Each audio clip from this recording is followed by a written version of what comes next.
Hello दोस्तों, निधि coaching centre में आज आपका अपना स्वागत है। और आज 10th क्लास में जो मैथ है उसकी जो चैप्टर 9 है सम एप्लीकेशंस ऑफ ट्रिग्नोमेट्री, जिसके जो पहले 7 क्वेश्चन हैं वो पिछली 3 वीडियो में आप कंप्लीट कर चुके हो, पार्ट 1, पार्ट 2 और पार्ट 3। इसमें जो है आज इसका क्वेश्चन नंबर जो 8 है और इसके साथ जो और क्वेश्चन है वो करते हैं। तो देखते हैं क्वेश्चन नंबर 8 और चैनल को सब्सक्राइब जरूर करना है। तो देखते हैं क्वेश्चन नंबर 8। ए स्टैचू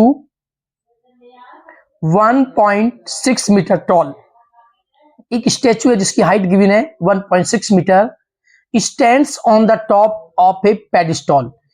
जो स्टैचू है वो एक पेडिस्टॉल है, उसके टॉप पर है। तो सबसे पहले आपने एक पेडिस्टॉल बनाते हैं। मान लेते हैं ये आपका एक पेडिस्टॉल है ए बी, ये पेडिस्टॉल है और इसके टॉप पर एक स्टैचू गिवन है, ये एक स्टैचू है बी सी, जिसकी हाइट गिवन है 1.6 मीटर। ये स्टैचू की हाइट गिवन है 1.6 मीटर। ये आपका है स्टैचू और ये आपका है पेडिस्टॉल।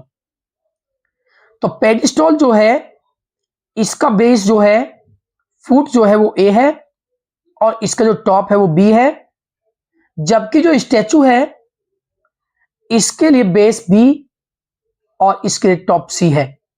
आगे, from A point on the ground, ये आपका एक ग्राउंड है और इस ग्राउंड पर एक पॉइंट लेते हैं पी।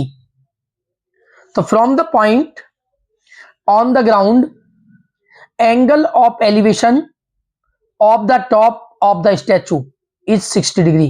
यानी कि इस पॉइंट से जो स्टैचू है उसके टॉप का जो एंगल ऑफ एलिवेशन गिवन है स्टैचू के टॉप का वो है 60 डिग्री। तो ये एंगल ऑफ एलिवेशन गिवन है आपका 60 degree. And from the same point, इसी सेम पॉइंट से same point the angle of elevation of the top of pedestal. तो ये पेडिस्टॉल का टॉप है, इसी पॉइंट से इस पेडिस्टॉल के टॉप का जो एंगल ऑफ एलिवेशन है वो 45 डिग्री। यानी कि ये आपको गिवन है 45 डिग्री। ये एंगल आपके पास 60 डिग्री है और ये एंगल आपके पास 45 डिग्री है। Find the height of the pedestal. तो ये जो पेडिस्टॉल है इसकी हाइट आपको निकालनी है ए बी की वैल्यू। ये आपके पास है पेडिस्टॉल।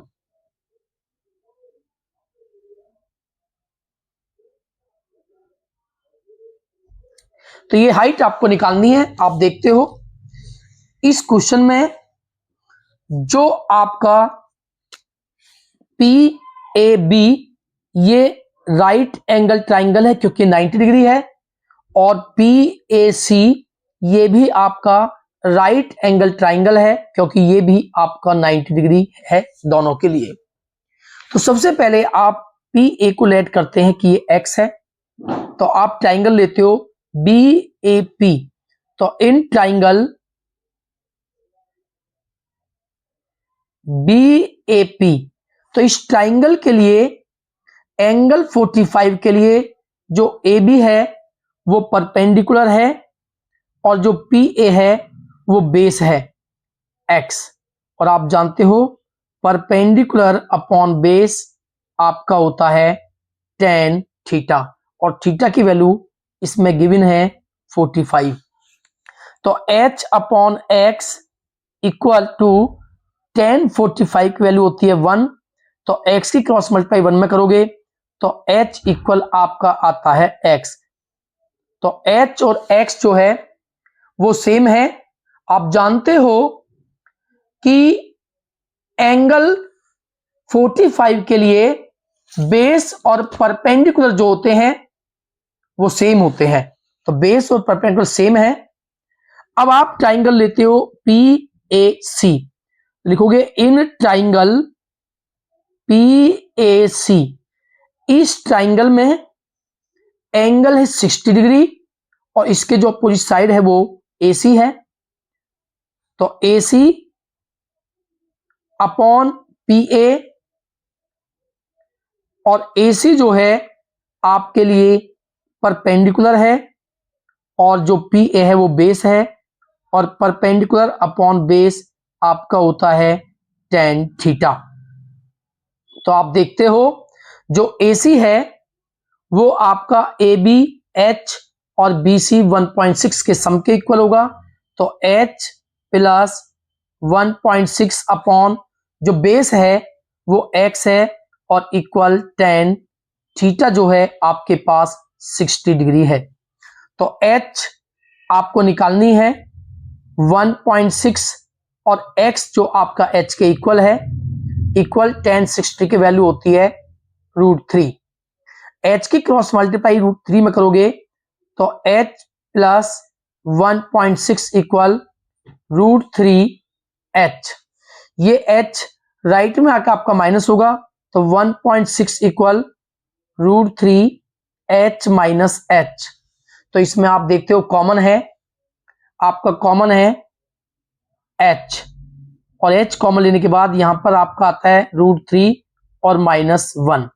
ये मल्टीप्लाई में है, इसके डिवाइड में आता है नंबर, तो आप देखोगे H इक्वल 1.6 अपॉन √3 -1। तो आप रेशनलाइज करोगे, √3 -1 है तो √3 + 1 से आप मल्टीप्लाई और डिवाइड करते हो, तो H इक्वल 1.6 अपॉन √3 -1। तो आप लिखोगे √3 + 1 अपॉन √3 + 1 से आपने रेशनलाइज किया इसको, तो H इक्वल 1.6 और √3 + 1 अपॉन, आप देखते हो A - B और A + B, एक बार प्लस एक बार माइनस, तो A की 2 माइनस B की 2 के फैक्टर है, तो A के प्लेस पर है √3 A की 2 और माइनस B के प्लेस पर 1 है तो 1 की 2। A की 2 माइनस B की 2 अगर यूज करते हो तो A + B और A - B आपका होगा, तो H इक्वल 1.6 √3 -1। तो H अपॉन √3 से स्क्वायर जो है रूट कैंसल, तो 3 और 1 का स्क्वायर 1, तो H इक्वल 1.6 √3 -1 अपॉन 3 - 1 2।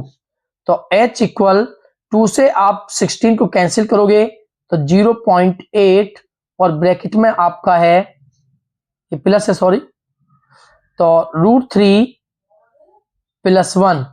तो ये जो है पेडिस्टॉल है, इस पेडिस्टॉल की हाइट है जो आपको फाइंड करनी थी।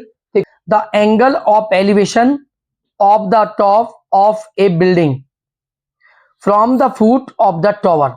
एक आपके पास टॉवर है और एक आपके पास बिल्डिंग है, तो बिल्डिंग के टॉप से जो है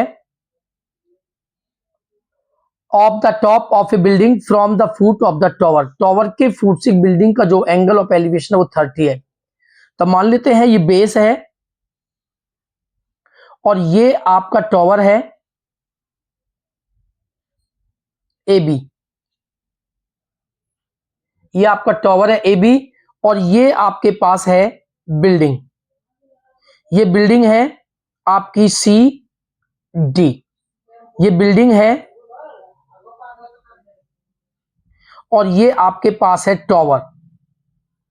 तो गिवन है क्वेश्चन में the angle of elevation of the top of building, इस बिल्डिंग के टॉप का जो एंगल ऑफ एलिवेशन है from the foot of the tower, इस टॉवर के फुट से इसके टॉप का जो एंगल ऑफ एलिवेशन है वो हमें गिवन है इज 30 डिग्री, ये गिवन है 30 degree, and the angle of elevation of the top of the tower, इस टॉपर के टॉप का angle of elevation from the foot of the building, इस बिल्डिंग के फुट से इज 60 डिग्री। तो इसके फुट से इसके टॉप का जो एंगल ऑफ एलिवेशन है वो गिवन है 60 डिग्री, ये गिवन है। If the tower is 50 metre height, इस टॉवर की हाइट गिवन है 50 metre, find the height of the building, इस बिल्डिंग की हाइट आपको बतानी है, ये आपको निकालनी है कि ये बिल्डिंग जो है इसकी हाइट क्या है। तो देखते हैं क्वेश्चन। सबसे पहले आप जानते हो कि ये जो ट्राइंगल है, जो 20 AC है, इस AC को हम सबसे पहले लेट कर लेते हैं x। तो आपको गिवन है इस ट्राइंगल में ये आपका 90 डिग्री है, तो CAB जो ट्राइंगल है वो राइट एंगल ट्राइंगल है, तो इस 60 के लिए बेस है और ये परपेंडिकुलर है। तो आप लिखोगे इन ट्राइंगल BAC, इस ट्राइंगल में 60 के लिए जो AB है और अपॉन AC आपको यहां से निकालोगे, और ये है परपेंडिकुलर अपॉन बेस, और परपेंडिकुलर अपॉन बेस होता है आपका tan थीटा। तो जो AB है वो आपके पास 50 है और जो AC है वो आपके पास x इक्वल tan थीटा की जो वैल्यू है वो आपके पास है 60 डिग्री, और tan 60 की वैल्यू होती है √3। तो ये tan 60 की वैल्यू √3 निकल के आती है, x की मल्टीप्लाई यहां पे होगी और इसके अपॉन में आएगा, तो x की निकल के आएगी आपकी 50 अपॉन √3। ये सबसे पहले आपने x की वैल्यू जो है वो फाइंड की। इसके बाद आप ट्राइंगल लेते हो CAD, क्योंकि ये 90 डिग्री है और इस एंगल के लिए परपेंडिकुलर और ये बेस, तो आप लिखोगे इन ट्राइंगल ACD, इस ACD में CD जो है H आपके लिए परपेंडिकुलर और CA जो X है ये आपके लिए बेस है, और परपेंडिकुलर अपॉन बेस आपका होता है tan थीटा, और थीटा जो है आपके पास 30 डिग्री है। तो आपको निकालनी है यहां से H की वैल्यू, तो H अपॉन X की वैल्यू आप निकाली है 50 अपॉन √3 इक्वल टू tan 30 की वैल्यू होती है 1 अपॉन √3। अब आप क्रॉस मल्टीप्लाई करोगे, √3 जाएगा आपका H के साथ, तो आप लिखोगे H √3 और अपॉन में आपका 50 इक्वल टू 1 अपॉन √3। √3 की क्रॉस मल्टीप्लाई 3 में होगी, तो आपका हो जाएगा 3H इक्वल 50 की 1 में करोगे 50, 3 अपॉन में आएगा आपका, तो 50 अपॉन 3। तो ये इतने मीटर है आपकी बिल्डिंग की जो है वो हाइट है, जिसे हम 3 से डिवाइड करने के बाद लिख सकते हैं 16 2 अपॉन 3, क्योंकि 3 से आप 50 में डिवाइड करो 16 टाइम और 2 आपका रिमाइंडर अपॉन 3। तो ये आपका क्वेश्चन नंबर जो है 9 कंप्लीट हुआ। इसके बाद जो आपका क्वेश्चन नंबर 10 और 11 है इसे नेक्स्ट वीडियो में देखते हैं। तब तक आपने लाइक करें, चैनल को सब्सक्राइब करें और ज्यादा से ज्यादा कमेंट करें।